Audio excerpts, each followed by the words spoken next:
And in just a few moments, this live from Lincoln Center presentation of the American Ballet Theater will continue with the ballet theme and variations.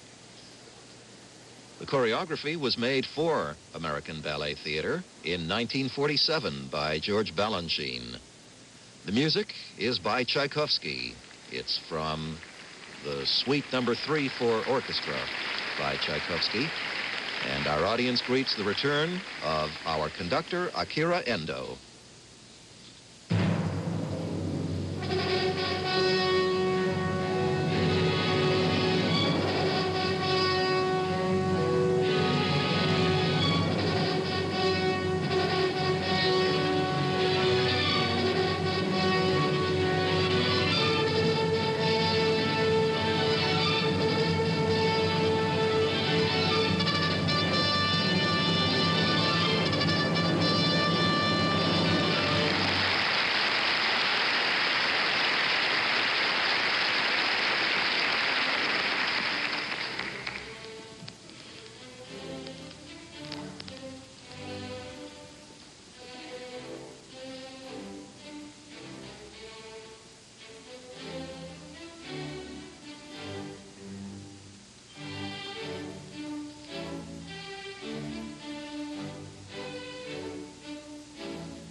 live from Lincoln Center. We've seen theme and variations. A brilliant ballet choreographed by George Balanchine to the theme and variations movement from Tchaikovsky's Suite Number 3 for orchestra. This ballet created by George Balanchine for the Ballet Theater in 1947. Bows now by some of the dancers we just saw.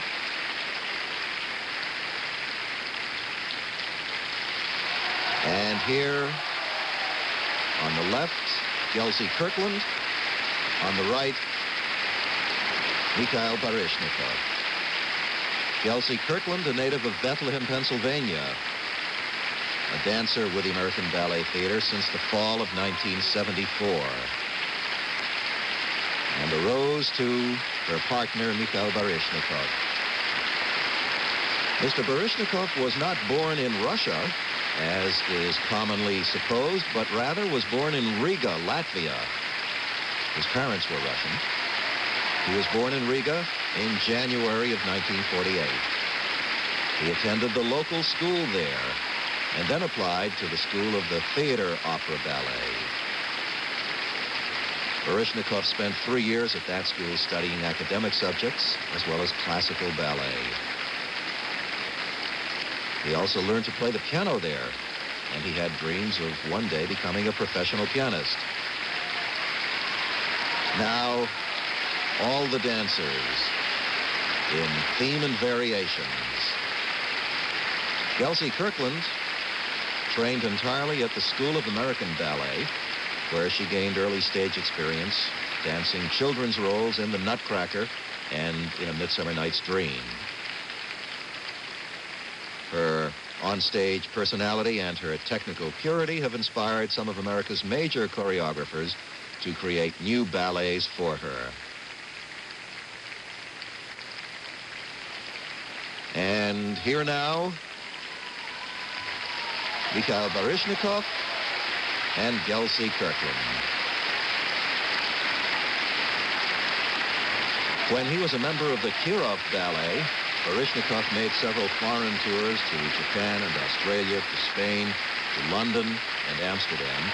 And since leaving the Kirov, he has appeared with American Ballet Theater as well as with the Paris Opera Ballet, the National Ballet of Canada, the Royal Winnipeg Ballet, the Elliott Feld Company, the Royal Danish Ballet, and the Royal Ballet.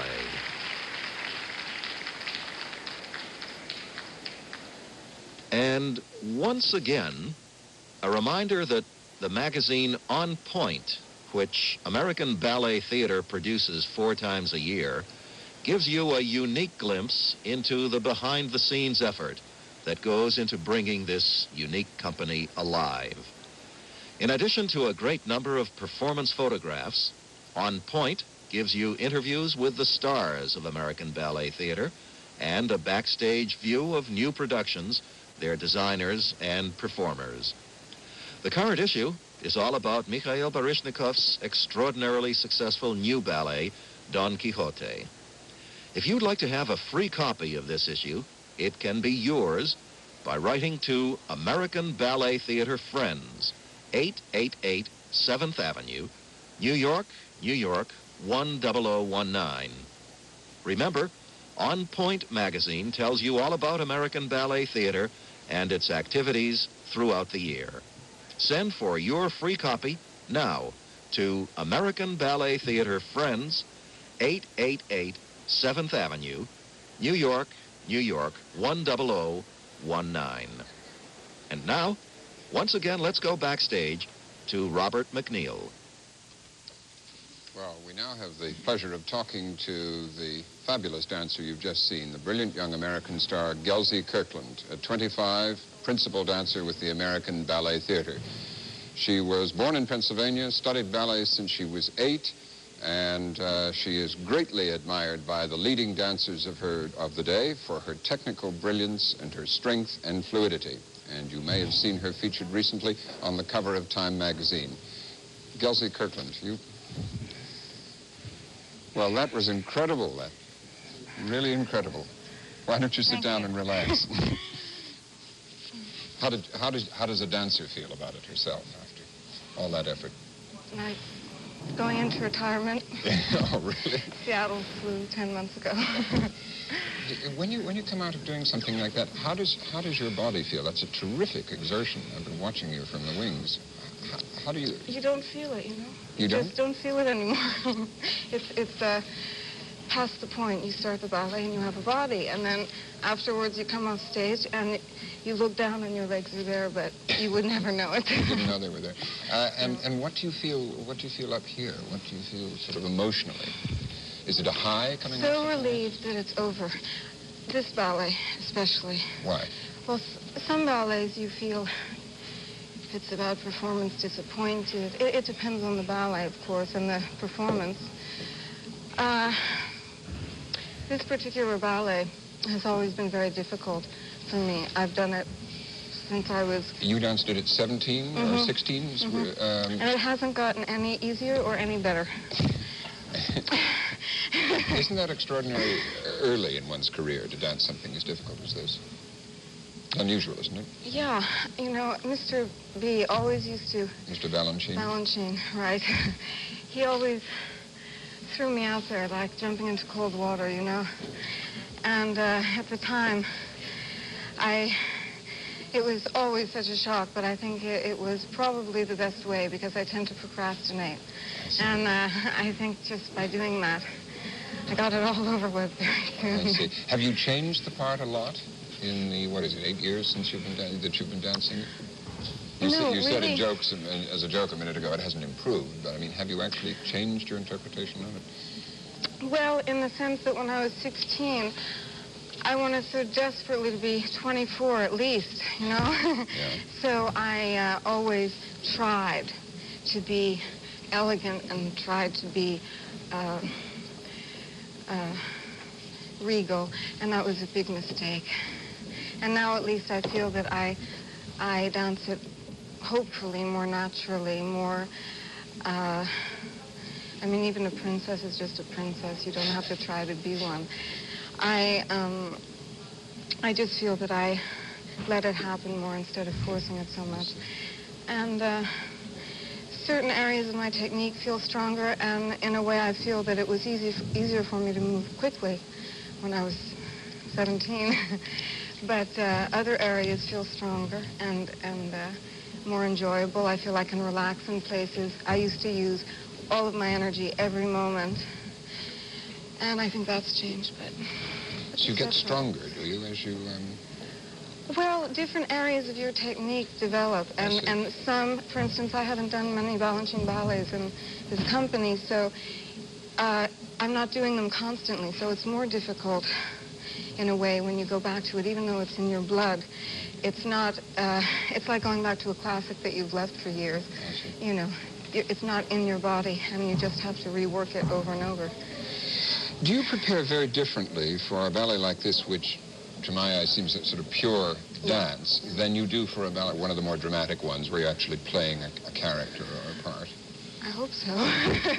Yes. But how do you explain that difference to yourself?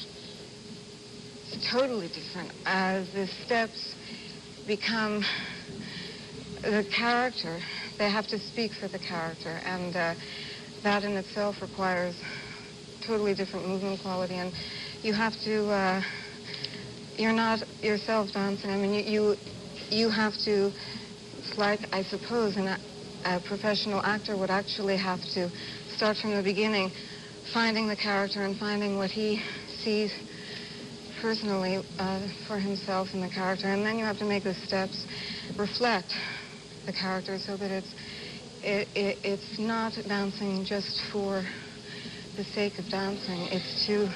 It's for dramatic Purposes. logic, and to me in a way it's become easier because I feel more comfortable behind somebody else. I see.